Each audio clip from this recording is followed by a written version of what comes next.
बता दें कि आखिरकार केंद्रीय मंत्री चिराग पासवान का भी सोनम वांगचुक के हड़ताल के ऊपर बड़ा बयान आ गया है। लेकिन उनका कहना है कि उनका सम्मान हम करते हैं, लेकिन जिस तरीके से कुछ शक्तियां उनके साथ काम कर रही है वो हमें बिल्कुल अच्छा नहीं लग रहा है और कहीं ना कहीं ये नियम के खिलाफ जा रहा है। और कहीं ना कहीं उन्होंने ये भी कहने की कोशिश की है कि सोनम वांगचुक का हम सभी सम्मान तो करते हैं, लेकिन जिस तरीके से ये सारी चीज़ें घट रही है वो कहीं ना कहीं आने वाले समय के लिए सबसे बड़ा खतरा पैदा कर सकती है।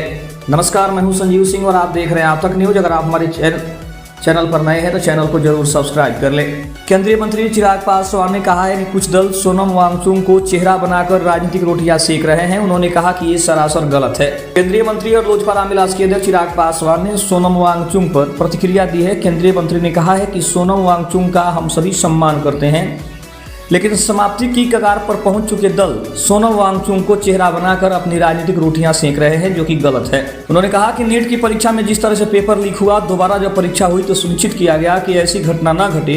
बातों को रखने का लोकतंत्र में एक तरीका है। कौन नहीं इस बात का समर्थन करता है कि शिक्षा में प्रणाली की व्यवस्था पूरी तरह से पारदर्शी होनी चाहिए। चिराग ने कहा कि जिस तरीके से जंतर मंतर पर सोनम वांगचुक जी को चेहरा बनाकर जितने भी लेफ्ट के दल हैं, ऐसे दल जो कहीं न कहीं समाप्ति की कगार पर हैं, वो सब अपनी राजनीतिक रोटियां सेकने का प्रयास कर रहे हैं और मैं मानता हूं कि ये चीज़ गलत हो रही है। इसके साथ उन्होंने कहा कि अगर कहीं पर कोई चूक हुई है तो आप सुझाव दिए, उस पर भी हम काम किए, जवाबदेही भी तय की जाएगी। आप प्रदर्शन करें, शांतिपूर्ण प्रदर्शन करें, सरकार तक अपनी बातों को भिजवाएं और हर चीज़ पर चर्चा और बातचीत हो सकती है। उन्होंने कहा कि जिस तरीके से दूसरे राजनीतिक दल अपनी रोटियां सेक रहे हैं, ये सरासर गलत है। पटना में मीडिया से बातचीत के दौरान उन्होंने ये भी कहा कि एक परिदृश्य तैयार कर दबाव बनाया और उसमें ऐसे दलों को शामिल हो जाना जो कहीं ना कहीं खुद हाशिए पर हैं, ये गलत है। जिस तरीके से दूसरे राजनीतिक दल सोनम वांगचुक जी के इस चेहरे का इस्तेमाल करके अपनी राजनीतिक साधने का प्रयास कर रहे हैं, ये बहुत ही गलत हो रहा है।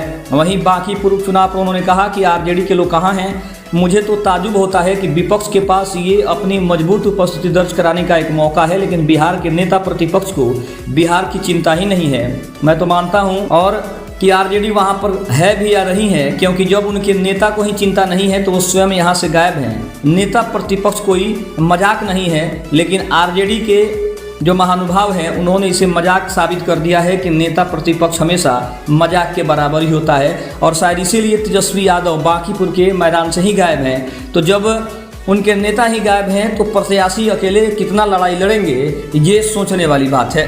साथ ही साथ बांकीपुर उपचुनाव में एक बार फिर से बीजेपी की प्रचंड जीत के लिए चिराग पासवान ने इशारा कर दिया है कि बीजेपी के तरफ से जो प्रत्याशी बनाए गए हैं नीरज कुमार सिन्हा, उनकी जीत एक बार फिर से बांकीपुर से सुनिश्चित है, जो कि भाजपा का गढ़ रहा है और माना भी जाता है। खबर अच्छी लगे तो चैनल को जरूर सब्सक्राइब करिएगा। तब तक के लिए धन्यवाद। जय हिंद, जय भारत।